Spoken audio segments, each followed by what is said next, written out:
Now, in my opinion, I feel like Jeffrey leaving the case helped Shannon and Yak's chances. We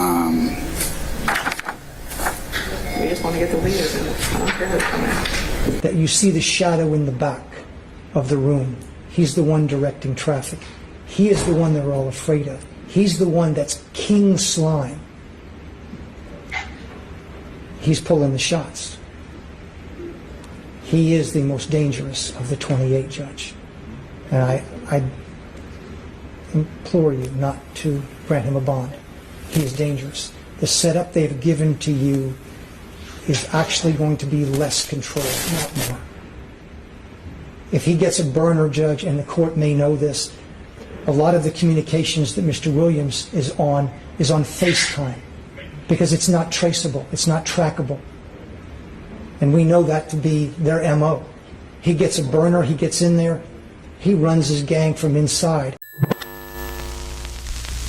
Now, although I don't do a lot of videos on the YSL trial, I watch it each and every single day. I am tuned in, I am active in the law and crime chat, and I am keeping up with everything that's going on. It is completely consumed the first half of my day, and the state finally rests their case in chief. I'm not sure if the jury is going to deliberate quickly or if they are going to take their time and really sift through the year-long length of evidence.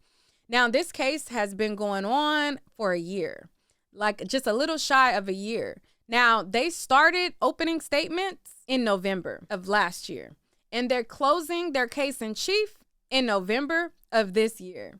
Now, a lot of chatter has been going on because the state has been very shady. They have tried to mislead the jury. They have tried to withhold things from the defense and so much more. And there have become a lot of unlikable characters on the prosecution side, aka ADA Love.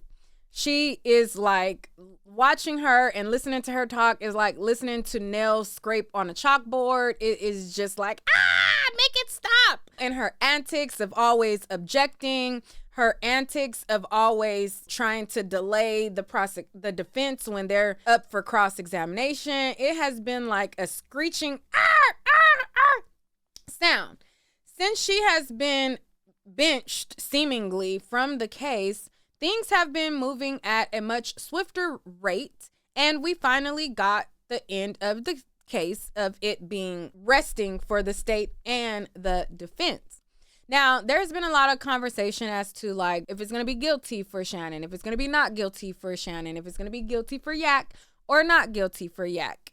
One thing I do know before I get into what I think is going to be is they really were after the big fish, okay? Now, a lot of the times they try to say like, oh, well, we just want the criminals off, and the state tried to act like they weren't specifically after the big fish.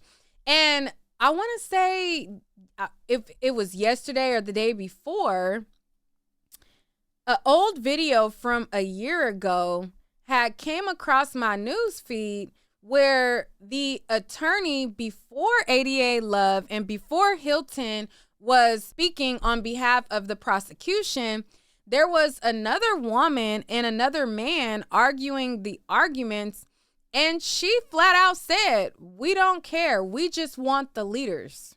We just want to get the leaders in it. I don't care who's coming. So I'm going to play that for y'all real quick, and then I'm going to tell you guys what I think as it pertains to the guilt or innocence of Shannon or Yak, or what I predict it's going to be. Let's revisit this video from a year ago. The prosecution was trying to deem some guy as an expert, and the attorneys were saying he ain't qualified. He ain't did nothing special that any one of us can do. And again, the purpose of me showing this video is to point out how they mainly were gunning for Young Thug, and it goes to a point that I'm gonna make later in the video. This is an 8-minute video. I'm gonna kind of go halfway in and then we'll watch. This gentleman, while he's been doing it for a long time, is not following the methodology that's established in this industry. He's using his own method. It The hasn't Dauber been tested. factors, I'm quoting out of Kumu, Dauber factors do not constitute a definite checklist or test. And Shout out to Doug for losing weight. Look at how he looked a year ago and look at how he looks now. He definitely lost weight. gatekeeping inquiry must be tied to particular facts. Let me bring it back just a little bit more. Any of that. But your gatekeeping function ensures that methods, analysis that doesn't follow reliable, established standards doesn't get in front of the jury. And this gentleman, while he's been doing it for a long time, is not following the methodology that's established in this industry. He's using his own method. It The hasn't Dauber been tested. factors, I'm quoting out of Kumu, Dauber factors do not constitute a definite checklist or test, and the gatekeeping inquiry must be tied to particular facts. So, particular facts are, he enhances, he blows this thing up into divides it into 4 parts, and he can testify about that. You're welcome to go ahead, and he's been doing that for 30 years, and certainly the types of videography has changed over that particular period of time. That's what he's going to testify to. You all certainly, there are issues of weight and credibility that I'm sure that you'll go ahead and examine him on. Anything else? No, Your Honor, thank you. Okay, thank you very much, sir. All right, Mr. Johnson, anything else? Yes, on behalf of Mr. Evans, Your Honor. With regards to the determination that this is such a scientific matter that it assists the jury, his testimony will assist the jury. He has testified that he uses nothing more than Photoshop, which is a product that is sold to the common public that can be used by anybody. So, understanding that Photoshop does not need to be bolstered by his designation as an expert in this particular case. And also, the fact that him saying he's been doing this 30 years should not carry weight given the fact that he's using technology that has not even existed for maybe 10 to 15 years, which he testified that he only uses maybe twice a month based on his own. So based on those things. And he's been qualified 50 times in, or actually in DeKalb, Fulton, Cobb, and Gwinnett, so and Fulton. So, all right, thank you, Mr. Johnson. Thank you. All right, Mr. Suri, anything, sir? Yeah, John Suri Chaka, on behalf of Mr. Dorsey. All right, so again, we're listening for the qualification or disqualification of somebody they deem an expert. Now, right after this attorney makes his argument, the judge is going to seemingly agree with him. Listen to what the prosecutor says right after that. Just, we respectfully disagree, Your Honor, and just saying that as he testified, any layperson could do this. We do have an objection as to him being labeled an expert. It will be, again, bolstering. They can just present him as a witness, as the technician, that enhance the video, and explain to the jury what he actually did. Not that he has an expertise in that, and not that it's something any different than their investigator or even an intern could have done. So just wanted to say that, Your Honor, that any layperson could do what he's doing, and that is what distinguishes an expert. Thank you.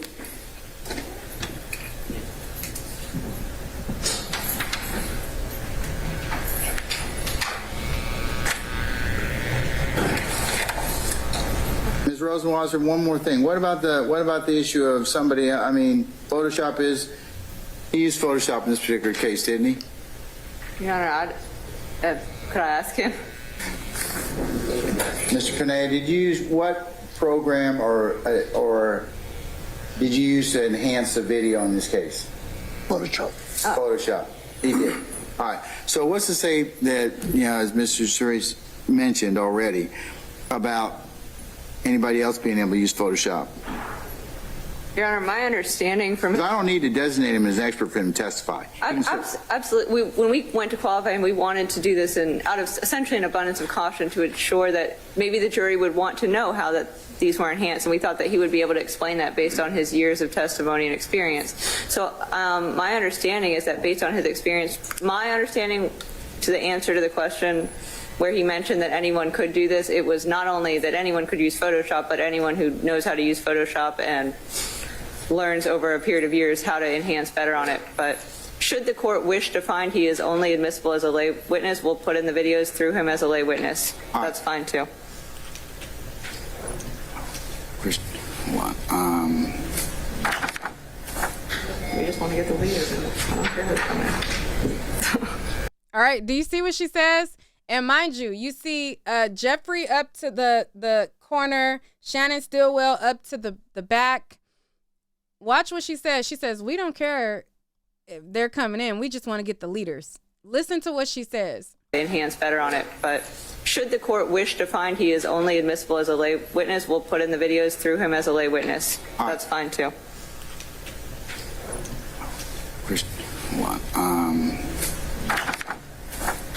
just want to get the videos in. I don't care who's coming. Mr. Jimenez, you convinced me. I do believe that given the fact that this is a readily available program, Photoshop, and that anybody with a varying level of skill and practice can do that, I won't qualify him as an expert. I'm just going to let him testify as a layperson for the above mentioned reasons, okay? All right? Thank you, Your Honor. We'll call him as a lay witness. That's fine. All right. Mr. Pineda, I'm gonna go ahead and excuse you as a witness. Appreciate your patience with us, and the state will call you, or that's will call you. You might get a call from Mr. Menendez over here to interpret, but that's a separate issue, okay? All right. So I just wanted to play that real quick because oftentimes in the court throughout this year, they tried to act like they weren't focused on just the big fish. And I found it ironic when I watched that video from a year ago when it wasn't even the DAs that are on the case right now. And she said on a hot mic that she doesn't care. They just want the leaders. I'm like, so anyways, that was irrelevant to why what I'm saying next. So next, now that they have put on a whole case in chief, we've seen evidence as it pertains to Shannon. We've seen evidence as it pertains to Yak. And we've seen evidence as it pertains to Jeffrey and all the other defendants that were a part of the case before they pled out. Now, in my opinion, I feel like Jeffrey leaving the case helped Shannon and Yak's chances. I think that a lot of people are going around and they're saying like, oh, Jeffrey should have just held out. He should have just waited. If he would have just waited, he would have got a not guilty. Woo-doo-woo-doo-woo-doo-woo. I disagree with that fully.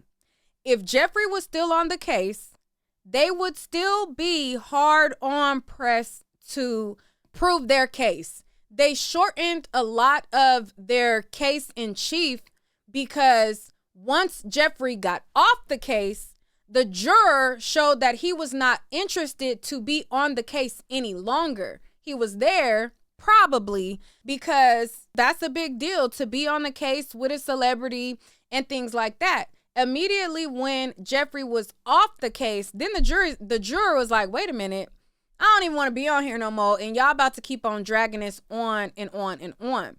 If Jeffrey has stayed on the case, in my opinion, now this is just opinion, I don't know, shoulda, coulda, woulda, or what would have happened. Just in my opinion from observing it, I don't think that the juror would have been as fed up if the last defendants was Jeffrey plus Shannon and Yak. And I don't think that at November 19th, the state would be resting their case. I think that they would have really gone into a lot more evidence to prove his fate as King Slime. Now, all throughout the trial, there was nobody to basically confirm that he was King Slime up until they put on the stand Antonio Slumlin, aka Obama, and he confirmed the web was Jeffrey Williams' childhood home. And he also confirmed that Jeffrey Williams is King Slime. Now, Mr. Williams, what back in 2017, or even up to 2022, what did you call Mr. Williams? Lil Joe. Is that the only name that you reference him by? I might say slime sometimes. We say, we use that like it's a universal word, like twin. Call everybody slime. I might say slime sometimes. I don't know, but I know how to say Lil Jeff. Okay. What about Spider? I ain't never called him Spider.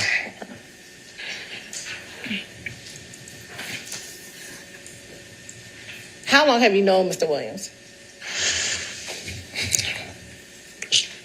2007, 2008. And did you all grow up together in Cleveland Avenue? Yes. Did y'all go to school together? No, I don't think we went to school together, but we grew up in the same area. Okay. Now, we talked about the web, and you said it was on Browns Mill Road across from the golf course? Yes. Okay. Who owned the web? I don't know who owned the web. Whose home was it?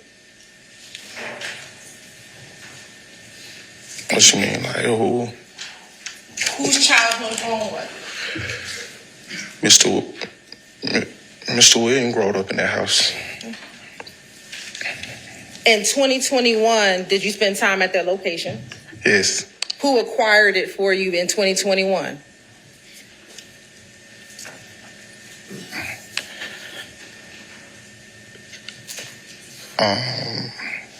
I think Mr. William had done rented it for us.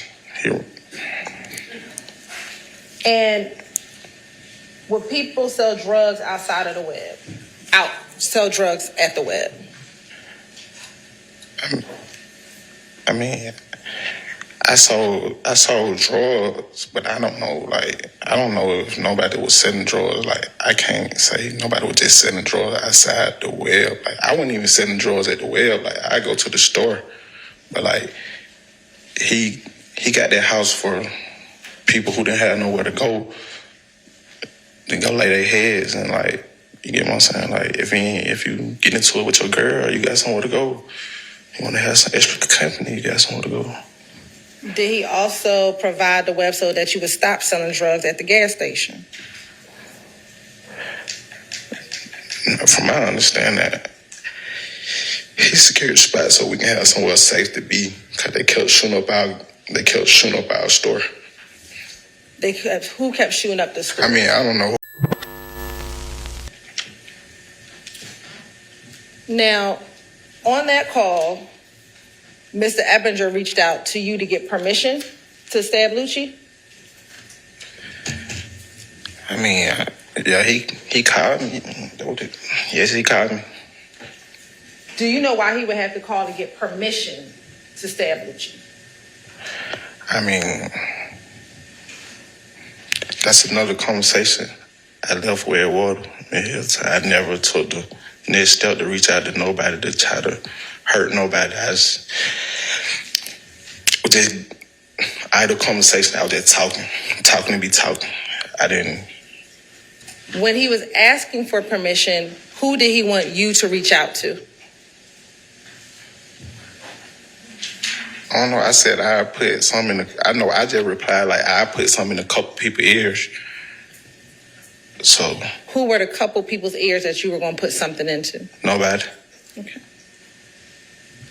When he says that I've been trying to get Dolly so I could talk to Slime, who's Dolly? Mr. William have a sister named Dolly. Okay. And then who is Slime? Somebody in the car. I guess he referring when he said that. I guess he put Slime and Dolly in the same sentence, so I just assumed he was talking about Mr. Williams. Going back to your plea agreement, did you tell us who Slime was in that call when you took your plea? Can I see the plea? Sure. I just said it. You said probably, I assume. I'm asking you, who was it? I'm sorry, I didn't hear what he said at first. What did he say? I didn't hear it either. I think he said, like, I just told you that or something. Did you get it, Madam? I said I just told you. I just told her who. Did you say you assumed who it was, or was it Slime? I just, like, from the conversation, I just put two and two together. He put Slime and Dolly in the same sentence, so I just figured he was talking about Mr. Williams. And what were you telling him you were going to pull up to the studio and do? I probably would saying to yo just to make him think that I was gonna pull up on Mr. Williams, but I never really gonna pull up on Mr. Williams. I never gonna go ask him that like that. Now, all throughout a lot of the correspondence, they referred to King Slime. We got to get authorization through King Slime. And they proved through that witness that Jeffrey is King Slime. Now, I don't, just because, you know, we feel like the jurors are fed up with the prosecution, that doesn't necessarily mean that they would have dismissed the case in chief against Jeffrey. There was a raid on his home when he got arrested. There was several items from switches to, what was it, like a gallon of lean, oxy, dro. There was all kind of things that alone he could have been found guilty of, being that it was his home, and he pled guilty to that. So it's not out of the realm that a jury could not have found him guilty on that. Now, they also introduced evidence of him texting Huey and him stating that this is a YFN flyer, handle that. Now, YFN Lucci is still living, but they proved that there was attempts on YFN's life through YSL affiliates. Now, when you looked inside of Mr. Huey's phone, did you see any conversations in his phone regarding an individual by the name of Lucci? I did. Okay. And generally, what information was in the phone that you saw about an individual Lucci? What did you see in the phone? I would see that when Lucci or Mr. Rayshawn Bennett, when Mr. Bennett would have, there was a handful of performances or appearances within the city of Atlanta. The flyer would be shared either by Mr. Williams or Mr. Huey, and Mr. Huey would talk about going to handle that, and would be told or asked to go handle that. And you said he would be talking to Mr. Williams. How did you know, when you're saying Mr. Williams, who are you referring to? Jeffrey Williams, also known as Young Thug. Is that the attachment? It is. All right. And for the record, what does the attachment say? It is a flyer. I think it was a performance or an appearance. It was a mixtape release for Mr. Bennett at the Diamond Club, which, from my experience with other investigations, is a YFN stronghold. Tell the jurors about the conversation that is happening as a result of this flyer. So it's a little confusing, but at the time, if you look at the time and dates these messages are sent, the flyer and the initial conversation is started on Mr. Williams' phone that has a 213 area code or a Los Angeles area code. Once the flyer is sent by Mr. Huey, Mr. Williams switches to his Atlanta phone number, and they engage in conversation to where Mr. Williams tells him, handle that tonight, and files it up with SLAT. So they had this evidence of Young Thug's phones talking to Huey and telling him to handle that. And the case for the two defendants that's left, they didn't go out their way to prove this is Young Thug's phone number and go out of their way like they would have if he was still on the case. Now, had Young Thug still been on the case, like I said, we would not be to a jury right now because they really wanted to get him as best they could on being the leader. Now they had to save face because they screwed up by constantly messing up through trial, and he lucked up with his negotiated plea. But there was proof that, number one, in his phone and Huey's phone, that there was this conversation about him handling YFN Lucci. Now we see YFN Lucci was still alive. He made it to prison. And then after Lucci is in prison, then you have Eppinger, who is contacting Obama for payment to kind of finish the job with Lucci, where he pokes him up. And then he's looking for payment for it. And he's telling Obama to holla at King Slime to authorize that and everything like that. So I say all that to say, yes, Brian is an amazing attorney. And yes, he had his own case in chief to defend his client. And even during his negotiated plea for Young Thug, he stated that, well, I'm not going to agree that that was Young Thug's phone. And I'm sure he would have been willing to try to get that thrown out, that it was his phone and all that. And he would have put on a case to zealously defend his client. But there is evidence that Young Thug is King Slime. And there is evidence that was found in his house with all of these narcotics and weapons and all sorts of things like that that could fall on him where he could be doing some big time. Now, the Glock switches alone carry a sentence of like 10 years, and not even including all of the narcotics and other things that was found along with RICO had he been able to be found guilty of it. If he would have stayed on the trial, it's a high possibility that he would have been found guilty on RICO because, like I said, in my opinion, now people could disagree if they want because a lot of people are delusional and other people that are not delusional have their own opinion. But in my opinion, had he stayed on, there was proof that he was participating in this gang war and he was King Slime, and he could have been found guilty of RICO, and he could have been found guilty of the stuff that was found in his home. And if he had been found guilty of any of those things, he could have been serving prison sentence for those items for some years. Now, in his plea deal, he was able to get probation of 15 years, and then he had 20 years backloaded. But a lot of people are thinking, oh, if he just would have held out and he would have just got off the case, that he just would have been not guilty on all charges. And they're neglecting the evidence that they showed within this last month. Now, before this last month, before Abate kind of took over and took the reins of things, the case was all over the place. But in this last month, they kind of nailed it and sealed it together that he was King Slime, showing all the stuff. And I believe that they would have continued to go out of their way to prove that.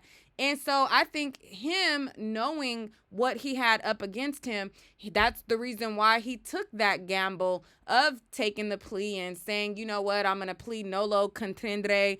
And the judge allowed that, and he got the sentence that he got. But it's not guaranteed if he stayed on the case that would have happened that way, if y'all get my drift. Anyways, I think him getting off the case, him pleading to the narcotics and the switches and all of those things like that, helped the defendants that are remaining on the case for their standalone crimes that they got to face up to for themselves. I think it made it easier for them, in my opinion.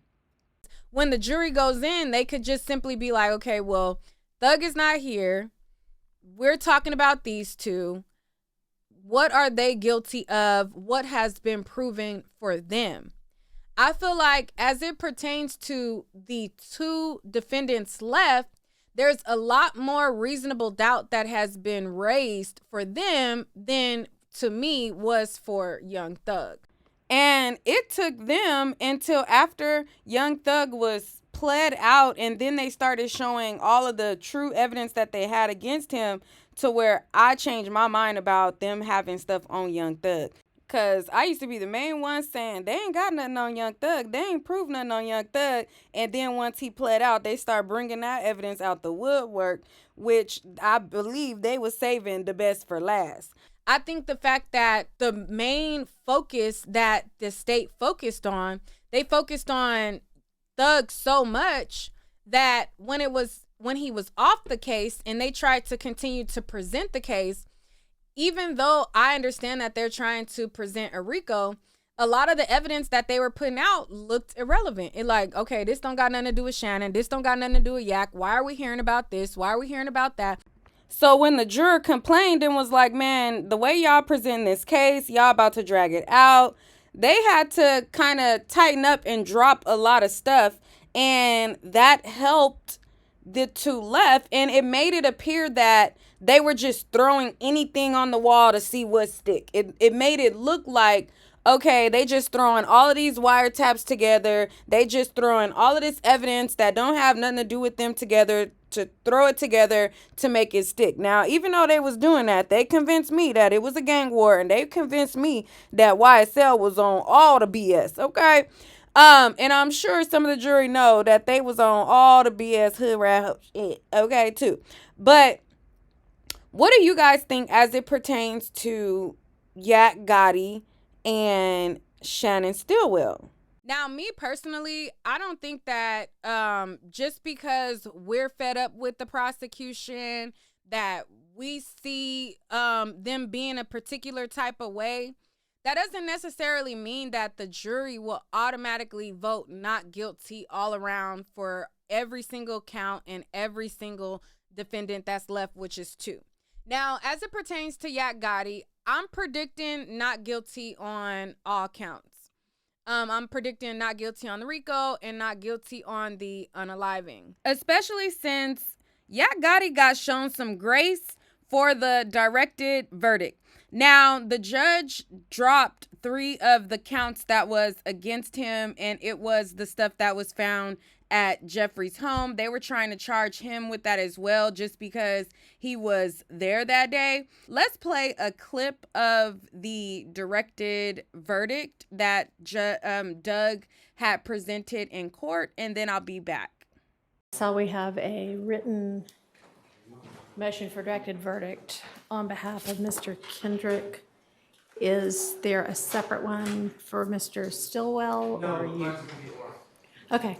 Let me begin just by stating that Mr. Shart and I last night went through a number of the predicate acts and overt acts that are in the indictment, and we've kind of made a detailed list of those predicate acts that we do not believe have been presented at trial, the details of the different counts. As to count 1, Your Honor, the RICO count, in that situation, in that count, I don't believe the state has shown evidence upon which a rational trier of fact could find an overarching conspiracy seeking to achieve an overall common goal as required by the law. The state has shown a number, quite a few, I would agree, a number of individual acts they've presented. They have presented a number of crimes and alleged crimes committed by co-conspirators. But I do not believe that they have presented to this jury any form of an overarching conspiracy that would tie those acts together. The second part, I don't believe that the state has presented to the jury an enterprise that would be required, at least a criminal enterprise. I do appreciate that perhaps they don't have to show that the enterprise was criminal in nature. So I'm not going to spend a lot of time on that. I don't want to take up the court's time. I have some things in my written motion. Third, a pattern of racketeering activity is required for the RICO. This pattern, as you know, requires 2 predicate acts. They have to be within 4 years of each other. And the key that I want to focus on is that these acts have to be interrelated. And it's the interrelated portion of the statute that the state has not shown for the jury, and that a rational trier of fact could not find. Again, after watching this trial for a year, it's clear that the state has put on evidence of various crimes and alleged crimes. They've put on witnesses. They've had testimony from individuals that are alleged members of this conspiracy that have taken the stand and admitted to committing particular crimes. But they haven't shown at all that these crimes are interrelated. In fact, when the witnesses have taken the stand and they've been questioned, in response to questioning, they've stated, I would say universally, I mean, it's been a year, so I don't know that I have everything in my head, but I believe they've stated universally that they committed these crimes for themselves. If they sold drugs at a gas station, it was to get money for themselves. If they robbed somebody, it was to get money for themselves. There's been no demonstration that this was interrelated at all. There's been no demonstration, for example, of money flowing up and down the organization, and they could have attempted to show that. They could have subpoenaed financial records. They didn't do any of that. It's as if the state believes if they just show a tremendous number, and I guess we have close to 200 acts, if they just show a tremendous number of different acts, that's sufficient. And it simply is not sufficient. They can try to argue interrelatedness, and I am sure that they will, but they haven't demonstrated that for the jury such that a rational trier of fact could find the interrelatedness that's required for those predicate acts. Regarding count 2, the murder of Donovan Thomas, again, it's been a year. I could be leaving things out, but from when I have looked over the evidence that's been presented in this court, what I have seen them present, the state present, is Mr. Kendrick at a Texaco station inside of a Pontiac. And inside of the Texaco station, this Texaco station is a block from the location of the murder of Mr. Thomas. And they show Mr. Kendrick in and out of the Pontiac. They show him in a conversation with someone that may be in an Infiniti. But when Mr. Kendrick leaves the gas station, he's in a Pontiac. There's been no testimony at all, nothing, no video, no evidence that Mr. Kendrick somehow moves from the Pontiac into the Infiniti. And the Infiniti is what is alleged to have done the drive-by shooting of Donovan Thomas. There's been testimony from the state's own witnesses. I believe they presented an Infiniti identification expert that was able to identify the car that goes by as an Infiniti. It is not a Pontiac. Mr. Kendrick is not in anything other than a Pontiac. What else is the state presented? They have interviews that various individuals gave with law enforcement. I believe they have interviews that they've presented in the form of video of Kenneth Copeland on June the 10th, 2015, speaking with law enforcement. They have interviewed, they have the plea agreement from Mr. Sledge. And by the way, that plea agreement from Mr. Sledge does not identify Mr. Kendrick specifically. And they also have Mr. Zachary's interview with Detective Thorpe. But in the case with each of those witnesses, when they've gotten on the stand, and the Sledge one is less important, I'm not going to focus on that. But Mr. Copeland, and Your Honor saw this, repeatedly told the jury that he lied to the police. He said anything he needed to say to avoid putting on that blue jumpsuit that Mr. Shart so desperately wants to bring into the court and show to the jury. He would finesse the police. He would tell the police what they wanted to hear. He would sprinkle grains of truth into his stories to lend them credibility with the police officers. But when he took the stand, he completely renounced everything that he said previously. Mr. Sledge, as you well know, also renounced much of what was in his plea agreement, although, again, that plea agreement does not focus or even, I believe, mention Mr. Kendrick. And then again, Mr. Zachary renounces what he says on the stand. So I think that a rational trier of fact could not find that Mr. Kendrick had any involvement in the murder of Donovan Thomas.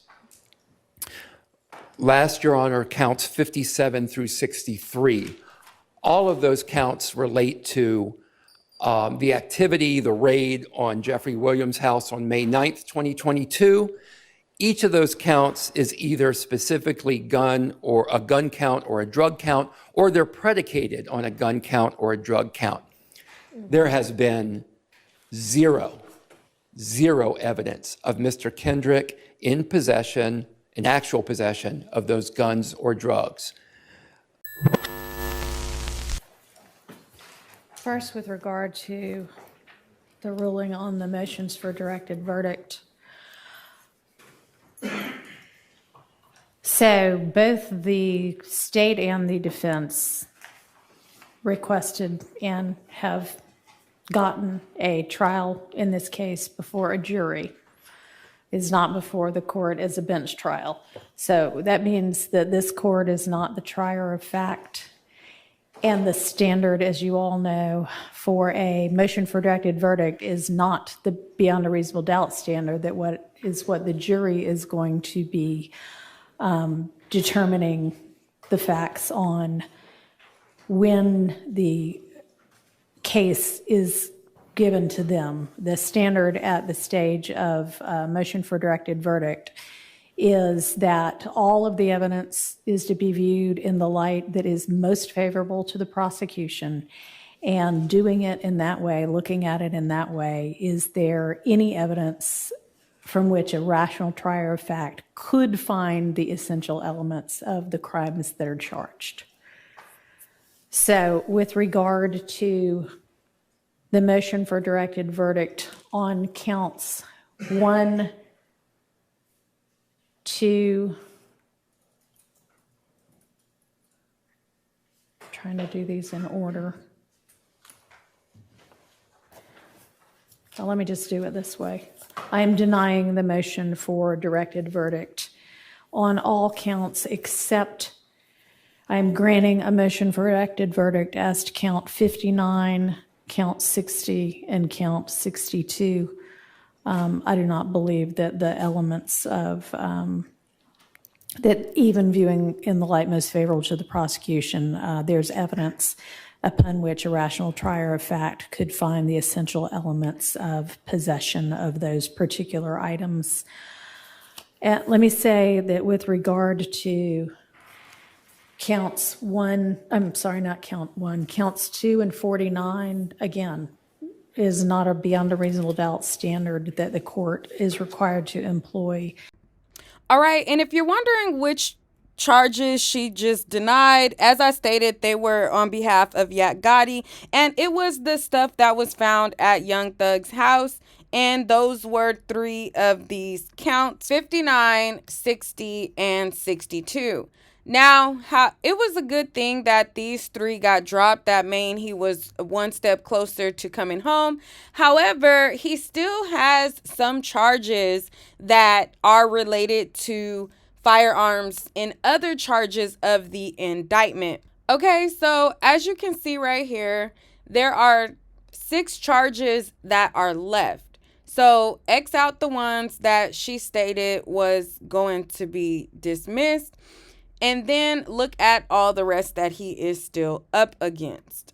Now, if you see here, count 58, it is possession of a controlled substance, possession of Mary Jane with intent to distribute, and that is included with Martinez Arnold, aka Duke, and Young Thug was charged with that count as well. Now, count 61 is also still under him, and this is the possession of a firearm during the commission of a felony. Also within this is count 57 that he is facing as well, which is participation in criminal street gang activity. Now, this one can really hurt him because he has already pled guilty to street gang activity in a prior case. So him pleading guilty to this in a prior case, I'm sure that during closing arguments, there might be a chance that the prosecution will try to leverage that and use that against him for the jury to vote guilty on those counts for him. But in my opinion, I think if the jury is like me and they're looking at all of the evidence that was presented during the trial, all of the times that we've heard Yak Gotti's name, it is like I could probably count on my hand, and that's exaggerating because obviously he was mentioned a little bit more than that, but I can count on my hand figuratively how many times he was mentioned in any of these stuff outside of Nuts murder. And if it was me, I would vote, even though he had that prior gang thing, I would vote not guilty across the board. Now, that's not a guarantee that everybody on the jury will do that. But if it was me, I feel like he would be not guilty all across the board. As it pertains to Shannon, I think that one of his counts is possession of a firearm for like a felon or something like that. And I think that some of those type of charges, he can get found guilty of. Because unlike Yak Gotti, where the firearms and stuff that they were trying to pin on him were Young Thug's, or at Young Thug's house, they proved, as it pertains to Shannon, that the firearm that he had was his girlfriend's firearm, and he tried to discard it when he was trying to get away from the cops, and it was thrown out the car, and then they picked it up and they found that it was registered to his girlfriend, and then they had her come in and testify, and they were able to prove that his behind that had no dealings, or should not have had no dealings with a piece, had a piece. And then they also played wiretaps where his girlfriend was talking about wiretaps about how he was in possession of her pieces, and she was like, oh, they're clean, so he should be cool. No, he was a felon. He wasn't supposed to have them. That's that's the whole gag. So I think that those type of charges, as it pertains to him, I feel like he can be, it could go either way for him in that regard. I think that he also can possibly get found guilty of the unaliving. Now, did Sharp raise a lot of doubt, and he pointed out the third car, and he pointed out the medical examiner and what she said about like when you shoot and then the body is like unresponsive and all of that. But we still have the unaliving of Donovan Thomas, where they tried to point fingers at Little Woody for that. But a jury is very unpredictable, and you can't just predict that it's automatically, just because you're annoyed with the state, that the jury is going to disregard all of the evidence. Now, in my opinion, they have definitely proven that there was a gang war. They have proven that YFN and YSL were beefing, and bodies were dropping as a result on both sides of the camp. It's up for debate whether they have proven if the defendants that are on this trial are responsible for those bodies dropping, but there is proof that Shannon was definitely heavy as a participant intertwined within the gang war that was going on. There was proven that he had dealings with, some extracurricular, baggies. And there was proof that he was, into, some stuff that he had no business. So for him, I don't think that is as clear of they just going to say not guilty just because we are irritated with Attorney Love. Now, there is Juror 56, and Juror 56 did say that no matter the evidence, he's going to be biased towards the state. Now, let's say Juror 56 is biased towards the state.